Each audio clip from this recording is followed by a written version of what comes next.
I have to tell you, when I first looked at the gospel for this week, when I began thinking about preaching, I knew that I had my work cut out for me.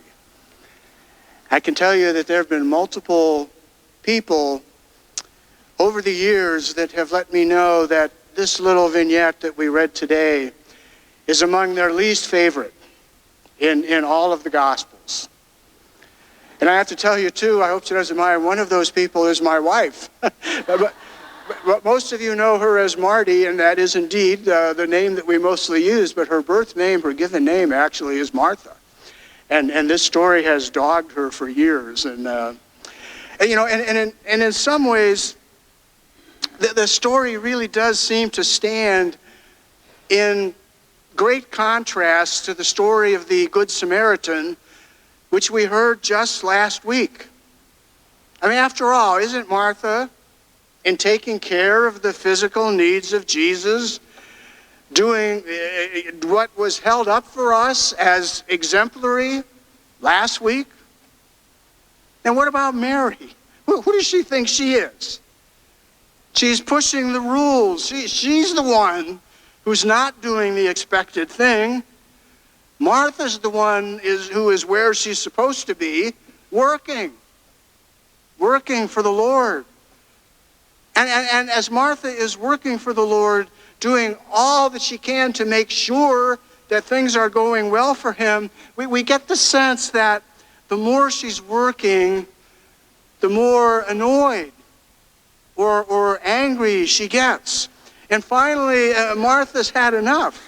And she goes to Jesus and says, Lord, do you not care that my sister has left me to do all the work by myself? I like to think that when she came to Jesus, it was like a prayer. Me anyways, the Marthas of the world, when we get exasperated enough with the way things are, then we go with a prayer to the Lord. Lord, do you not care? Things are coming down all around me. I could use some help. I think, in fact, that when she prayed that prayer, she had the emphasis on you. Lord, do you not care also? I know Mary doesn't care. I know the others don't. But you, do you not care? I do all this work, and I'm not happy. And Jesus answers her, Martha, Martha, you are anxious and worried about many things. I have to tell you, whenever in the scriptures you see someone's name announced twice, you know that is a moment of recognition. It's a moment of conversion. Worried. That word in older translations was cumbered, meaning heavy laden. Martha, he says, you are weighted down. And sometimes in other translations, instead of the word anxious, the word distracted is used. And that word in Greek literally means you are going in different directions. In other words, to be distracted is to lose focus. You are worried and distracted by many things, Jesus says. There is need of only one thing. Worried and distracted. Doesn't that sound like us?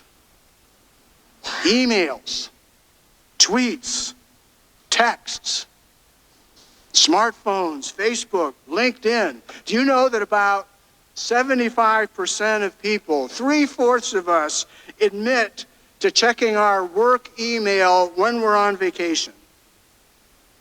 3/4 of us.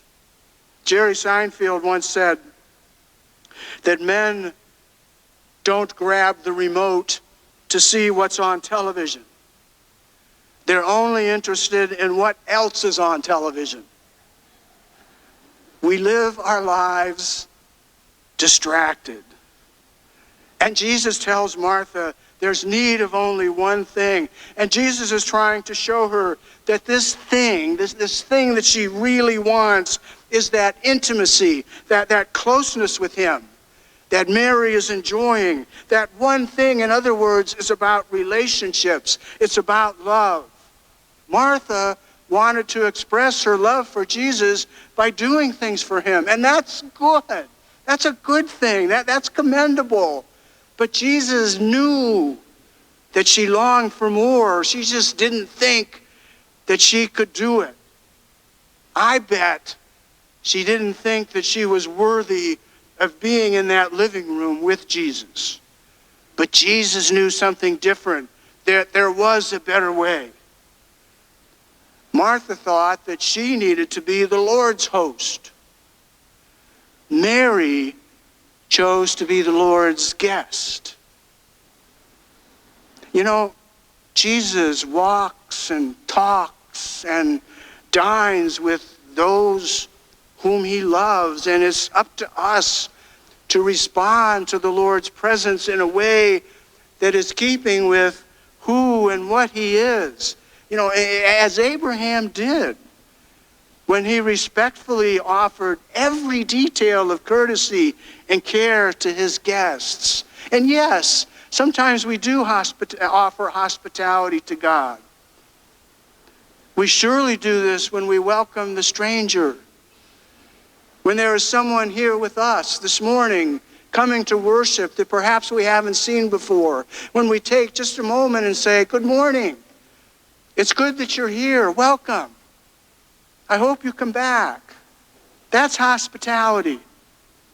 When we welcome the immigrant in our midst, that's hospitality. But God offers hospitality to us as well. And I wonder how many of us are truly aware that our salvation hinges on hospitality. That is, on our willingness to welcome Jesus into our lives, to sit at his feet and to be fed by him. That's what we're doing this morning, the Eucharist that we're doing right now. In this place, at this time, is nothing less than God offering hospitality to you and to me. He offers us his dinner. He calls us to enjoy his company, and he gives us a preview of what is in store for us when we enjoy the eternal hospitality of heaven. I want to say that we make a mistake when we interpret the story of Martha and Mary as a commentary of sorts on the relative merits of an active or so-called contemplative life. Our lives are not an either-or proposition in this way. The blessing of a contemplative life is available to every single one of us within the ordinary circumstances of our lives. To live contemplatively simply means to let our heart and our mind be captivated by the truth and the beauty and the goodness that is all around us. And frankly, one learns much about the contemplative life simply by being a parent or a grandparent. Think about it. Isn't it true that some of our most intense moments with our children and grandchildren are not when we're reading to them or feeding them or playing with them? You know, important as these things are, but rather when we are silently watching them, when we behold their beauty, marveling at the persons that they are and the gift that they are. The more we learn to see that these are encounters with the divine. And the more we come to value these moments and seek them out, the more we approach developing a Mary heart in a Martha world. So our spiritual task is to find God in all things, in all the people we know, in all the people we help, and no matter how busy we might be, to relate to them because God is within them. God is deep in their souls.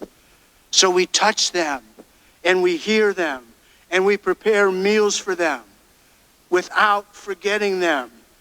And when we do that, we are giving hospitality to God himself. Abraham gave it. Mary gave it. Martha maybe forgot, like you and I do, but she learned. Let's you and me try to learn it too.